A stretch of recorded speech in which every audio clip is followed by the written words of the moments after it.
네, 안녕하세요. 일요신문의 신민석 기자입니다.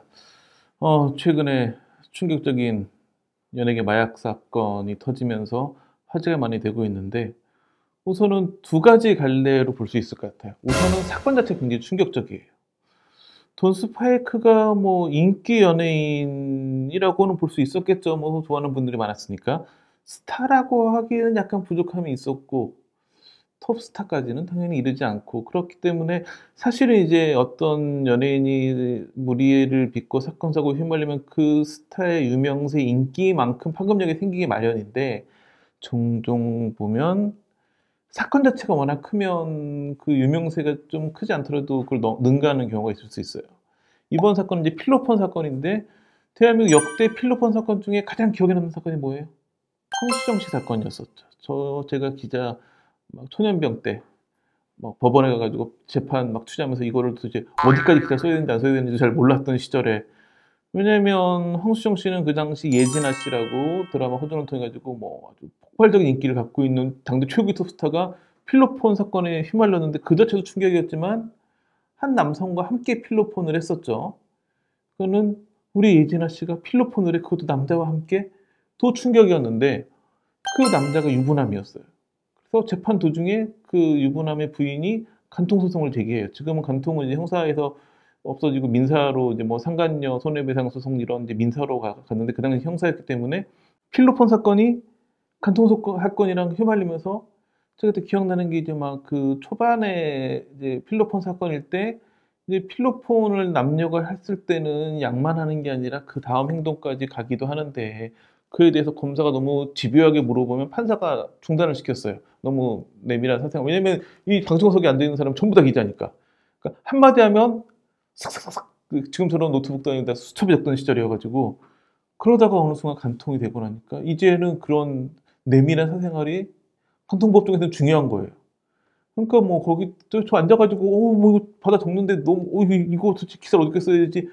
황수정 씨 같은 경우에는 그 이후에 소금 인형이었던가 드라마로 컴백을 했지만 큰 반향을 끌지 못하고, 그러니까 컴백 시도는 해봤지만, 그래서 컴백하긴 했으나 인기를 다시 얻지 못하고 사라지면서, 제가 보기에는 필로폰 사건, 그러니까 대마초만 해도 대마초, 엑스터시 이렇게 좀 가벼운 마약류의 경우에는 뭐 약을 끊고 충분히 사과하고 그 처벌을 받으면 컴백이 가능했는데, 필로폰부터는 좀 쉽지 않았던 걸로 기억하기 때문에 뭐 돈 스파이크도 연예계로 돌아오는 게 어렵지 않을까. 게다가 6월 달에 결혼했는데 4월 달부터 최근까지, 그러니까 결혼 전 2달부터 결혼 후 한 두세 달, 그러니까 가장 어떻게 보면 이 보통의 남녀라면 막 설레가지고 결혼 준비하는 기간, 신혼여행 갔다 와서 신혼생활, 이 기간에 필로폰을 했다는 거예요.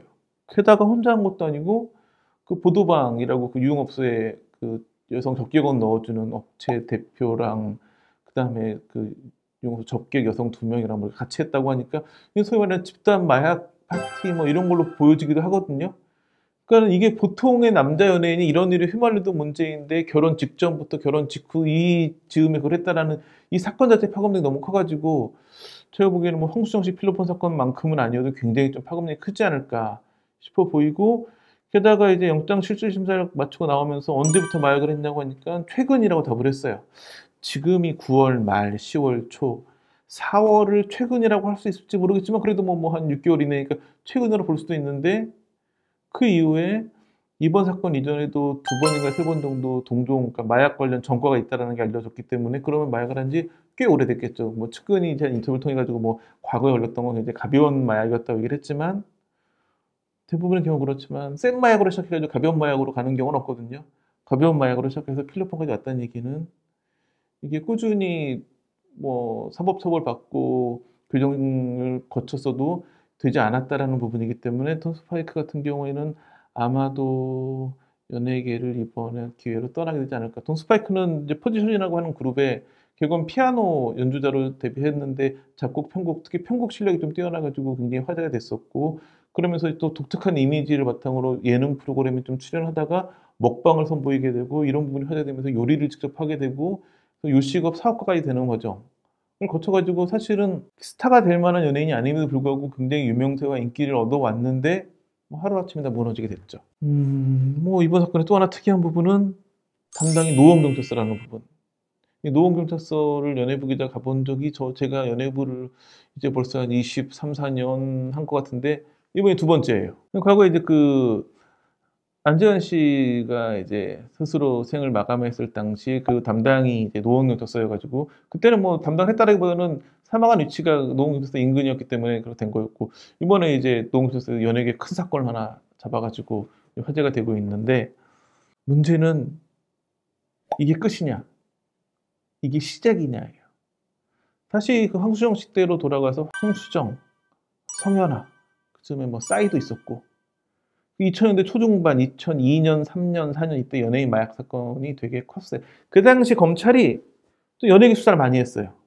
2002년도에 뭐 PRB 파동으로 시작된 대대적인 연예계 비리 수사, 뭐 방송 PD라든지 뭐 기자들이 PRB라는 걸 받았다는 게 문제가 돼가지고 그 당시에 수사가 굉장히 커지다가 그 당시 담당 부장검사가 연예인 성상납까지도 수사를 하고 있다 얘기를 한 다음에 바로 인사교체가 됐어요. 그러니까 담당 부장이 수사가 끝나기 전에 다른 데로 지방으로 간 거예요. 그러면서 수사가 위험해됐죠. 그러면서 뭔가 성상납 관련해가지고 검찰에서 쥐었는데 성상납이면 연예인이 등장하지만 상납을 받는 쪽은 정직히 고위층이겠죠. 그래서 일부러 수사를 막았다. 뭐 이런 소문도 있었고 그런 연예계 비리 수사가 대대적으로 이루어졌었고 그 다음에 연예인 마약 수사가 있었는데 그 당시에 워낙 마약 수사를 깨하니까 어떤 일이 있었냐면 오늘날의 뭐 정보지 같은 거에 막 돌아요. 막 연예인 누구 또 마약 했대더라 누구도 했대더라 뭐 그러니까 그런 소문에 휘말린 연예인들이 서울중앙지검 앞에서 기자회견을 했어요. 우리 마약 안 했다.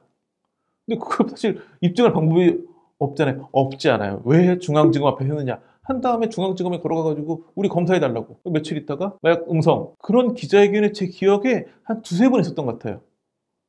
그 얘기는 그렇게 나서가지고 기자회견하고 검사받아가지고 아닌 걸 입증한 연예인이 있는가 하면 쥐두새도 모르게 가가지고 검사하고 또 누구는 갔는데 온몸에 뭐 털을 다 염색해가지고 탈색해가지고 뭐 검사를 할 수 없었다든지 뭐 여러 가지 소문이 많이 돌던 그런 시절이 있었는데 최근 분위기가 사실은 한 8월 달 정도부터 검찰에서 대대적인 연예계 마약 수사를 한다라는 소문이 연예계에 쫙 돌았었거든요.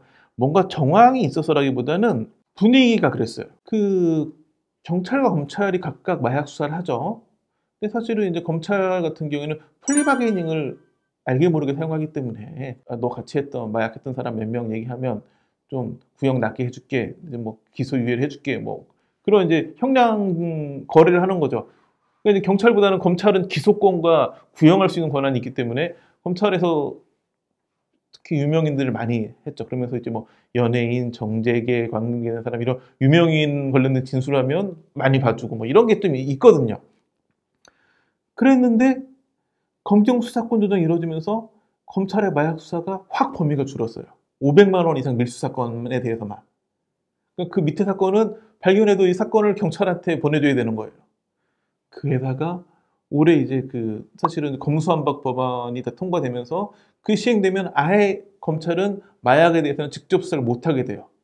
한 2021년인가부터 아예 500만 원 이상 밀수 사건만 하다가 아예 수사를 못하게 되는 상황에서 최근에 한동훈 법무부 장관이 이제 이 검수완박 법안을 무력화시키는 시행령을 통과시키면서 최근에 다시 이제 검찰의 마약 직접 수사권이 살아났어요. 근데 이제 워낙 논란이 많아. 검경 수사권 조정부터 검수완박까지 검찰의 수사에 대해서 굉장히 말이 많았기 때문에 이거 봐라.